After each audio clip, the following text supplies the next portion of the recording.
দর্শক টিএসসি থেকে সরাসরি যুক্ত হচ্ছি আমি আতিকুর রহমান।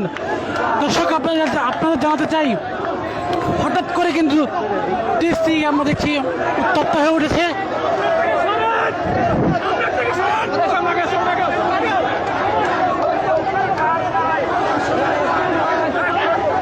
দর্শক সংখ্যালঘুদের একটি মিছিল কিন্তু টিএসসি এসেছে।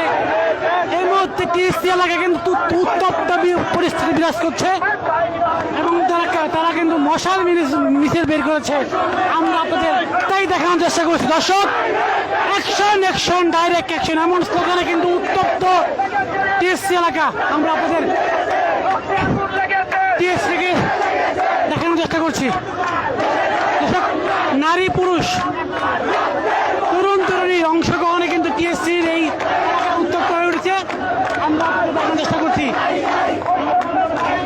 কোথায় কোথায় বাংলা ছাড়, দেশ কি তোর বাপদাদার এমন স্লোগানে আসলে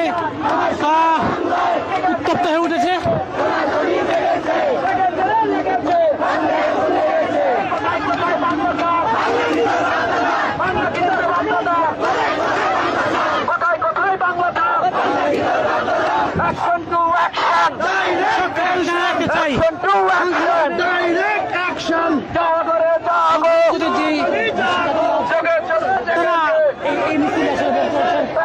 এই মশাল মিছিলটা বের করছে। আমরা আপনাদের তাই দেখানোর চেষ্টা করছি। দর্শক, আপনি দেখেন যে সামনের অংশে কিন্তু আসলে পুলিশ প্রশাসনের মাধ্যমে কিন্তু আসলে এই মিছিলে নিয়ে যাওয়া হচ্ছে এবং যেহেতু গতকাল থেকে সন্ধ্যায় আসলে টিএসসি এলাকায় সন্ধ্যা ছটার পর থেকে আসলে ধরনের যানবাহন এবং বহিরাগত প্রবেশের নিষেধাজ্ঞা আছে, সুতরাং এখানে একটি যানজটের সৃষ্টি হয়েছে।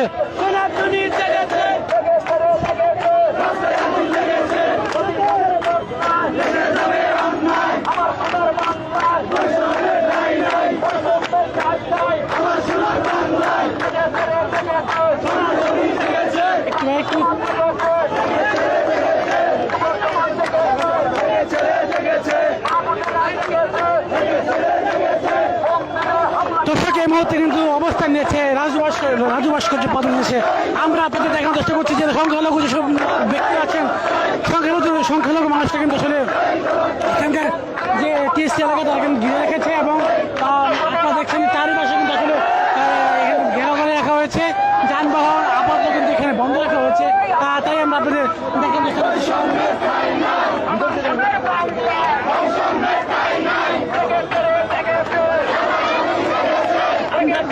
চেষ্টা করেছি এখানে কিন্তু নারী পুরুষের অংশগ্রহণে কিন্তু মিছিলটি আসলে যে শহীদ মিনার থেকে টিএসসি থেকে এগিয়েছে এবং নারী পুরুষের অংশগ্রহণে মিছিল দেখা যাচ্ছে।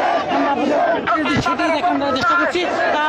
আসলে বেশ কয়েকদিন যাবত যে হামলা, সেই হামলার প্রতিবাদে কিন্তু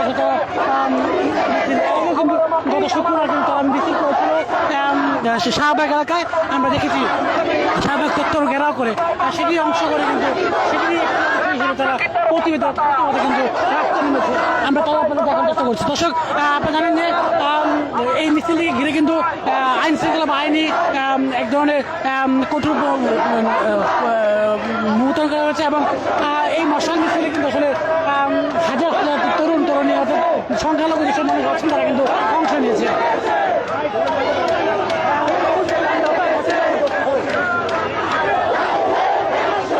দূরে দূরে থেকে থেকে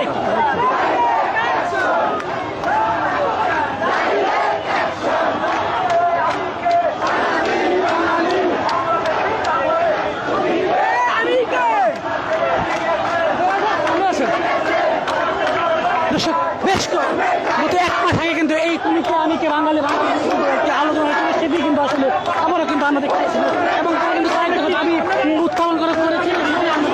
জানার চেষ্টা করছি। দর্শক, দেখছেন এই মুহূর্তে কিন্তু উত্তপ্ত অবস্থা বিরাজ করছে ঢাকা বিশ্ববিদ্যালয় এলাকা। আমরা আপনাদের সেখান থেকে দেখার চেষ্টা করছি।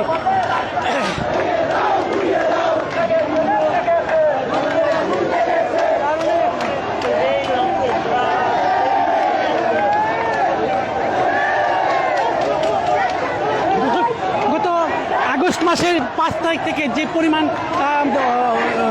অগ্নিকাণ্ড লুটপাট করা হয়েছে সেটাই প্রতিবাদে কিন্তু আসলে বিক্ষোভ সমাবেশ ও মশাল মিছিল। আমরা জানি যে বাংলাদেশ সম্মিলিত সংখ্যালঘু জোট সেই জোটের আয়োজনে কিন্তু আজকে এই মিছিলটি বের করা হয়েছে এবং ইসলাম অ্যাভিনিউ এলাকা থেকে কিন্তু আসলে এবং সেই মিছিল বের করা হয়। আর এই শহীদ মিনার কেন্দ্রীয় শহীদ মিনার থেকে একটি মিছিল বের করে মিছিলের পর কিন্তু ঢাকা বিশ্ববিদ্যালয়ের টিএসসি এলাকায় সেটি আসলে এখানে যে আন্দোলন হয়ে আছে আমরা সনাতনী সম্প্রদায়ের আমাদের যে 8টি দাবি আছে সেই 8টি দাবি আমরা চাই এবং এই একটা দাবি না চাইলেও আমরা এখান থেকে যাব না, আমরা মাঠ ছাড়বো না, মাঠে থাকবো। সনাতনী সম্প্রদায়ের সামনে শারদীয় দুর্গাপুজো আছে, এটাতে আমরা প্রশাসন আমাদের ব্যবস্থা নেবে, প্রতি বছর যেরকম নেয় ঠিক এবছরে নেবে, এটাই কামনা করছি। কোনো ব্যক্তি, কোনো দল, কোনো গোষ্ঠী নয়, প্রশাসন, পুলিশ এবং আর্মি দ্বারা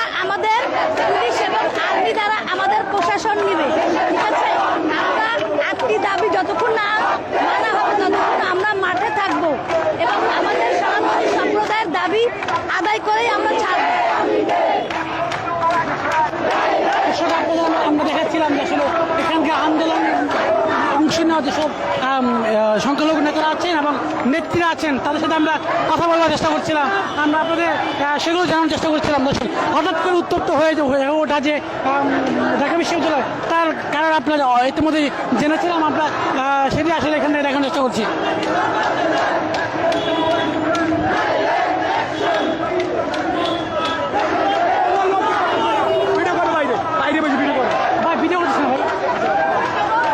আমরা এই আন্দোলন শুরু করেছি 5ই আগস্টের পর থেকে। টানা আন্দোলন করার পরেও প্রধান উপদেষ্টা একজন বিজ্ঞ মানুষ হওয়া সত্ত্বেও আমাদের এই আন্দোলন পূরণ করতে কেন এতদিন লাগছে? কেন উনি কি চোখে দেখতে পারেন না, কানে শুনতে পারেন না? উনি তো সব জেনে যাচ্ছেন, তবু কেন মুখ বন্ধ করে আছে? কেন আমাদের দাবি মানছেন না? কেন আমরা কি মিয়ানমার থেকে বেঁচে আসা রোহিঙ্গা? আমরা তো এই দেশে জন্ম নিয়েছি, পূর্বপুরুষ আমাদের এই দেশে, কেন আমরা এই দেশ ছেড়ে যাবো? আর কেন আমাদের বলা হয় দালাল? এই জবাব দিবেন তো আমাদের কেন দালাল বলা হয়? আর কেন আমাদের মা বোনদের অত্যাচার করা হয়? কেন নির্যাতন করা হয়? কেন বাড়িঘর পুড়িয়ে দেওয়া হয়? কেন প্রশাসন কোথায়? এই আমাদের হয়ে কবে স্টেপ নেবেন? আর কত আমরা কাঁদবো? আর কত আমাদের বাড়িঘর পুড়বে? দর্শক যে বিষয়টা আপনাদের বলতে চাই যে বেশ কয়েকদিন ধরে কিন্তু হিন্দুদের উপরে যে পরিমাণ আক্রমণ করা হয়েছে সেই আক্রমণের একটি প্রতিবাদ হিসেবে কিন্তু আজকে এখানে এসেছেন। তারা বলছেন যে বর্তমান যে সরকার আছেন তারা কি ধরনের পদক্ষেপ নিয়েছেন, সেই পদক্ষেপ না নেওয়ার কারণে কিন্তু আসলে আজকের এই বিক্ষোভ মিছিলে তারা অংশ নিয়েছেন। এমনটি কিন্তু এখানে আন্দোলন আসা যারা আছেন নেতৃবৃন্দ তারা কিন্তু বলছিলেন। দর্শক ঢাকা কেন্দ্রীয় শহীদ মিনার থেকে কিন্তু যে মশাল মিছিলটি বেরিয়ে হয়েছে সেই মশাল মিছিলে কিন্তু আসলে আমরা দেখছি যে টিএসসি হয়ে কিন্তু দোয়াল চত্বর সেই দোয়াল চত্বর দিকে করছে।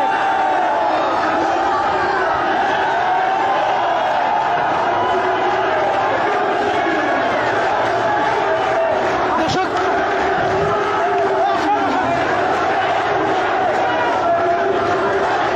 উত্তপ্ত অবস্থায় কিন্তু ঢাকা বিশ্ববিদ্যালয় এলাকা। আপনাদেরকে আমি আবার জানাতে চাই, আতিকুর রহমান আপনারা আমাদের ভিডিওটি শেয়ার করবেন, শেয়ার করে কিন্তু আমাদের সাথে থাকবেন। আপনাদের একটা বিশেষ দর্শক বেশ কয়েকদিন ধরে কিন্তু আসলে এই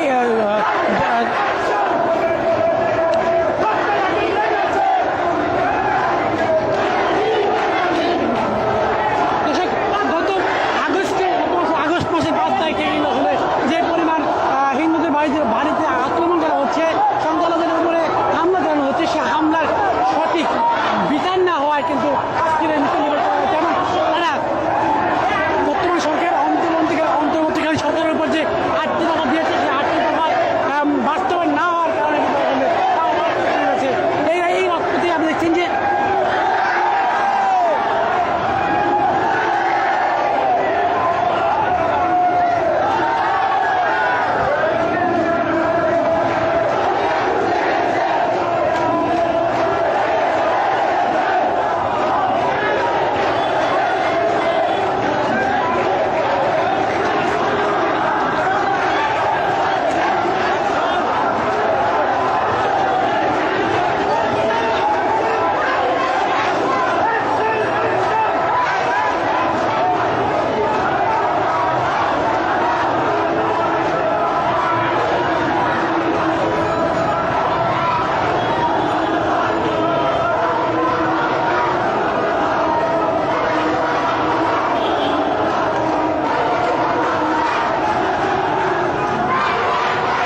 এগোচ্ছে দুয়ার চত্বর এলাকা। আমরা আপনাদের দেখানোর চেষ্টা করছি যে এই মশাল মিছিল কিন্তু কেন্দ্রীয় শহীদ মিনার থেকে কিন্তু টিএসসি হয়ে এখন দুয়ার চত্বর দিকে এগোচ্ছে।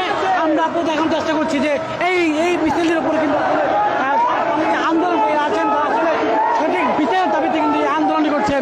এই আন্দোলনটি তাদের অস্তিত্ব রক্ষার আন্দোলন এমনটি কিন্তু বলছিলেন।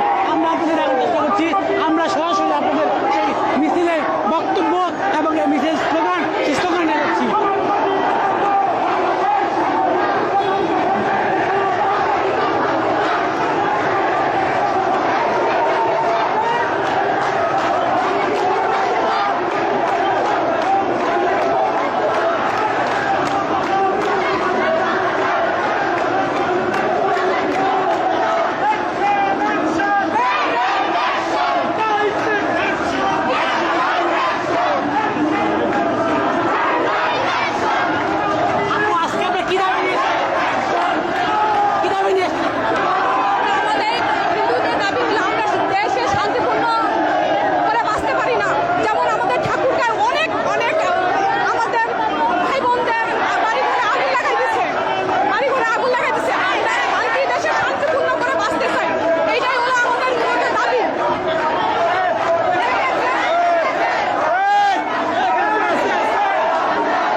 দোলচাত্র থেকে এ ছিল সর্বশেষ পরিস্থিতি।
আমার মাটি আমার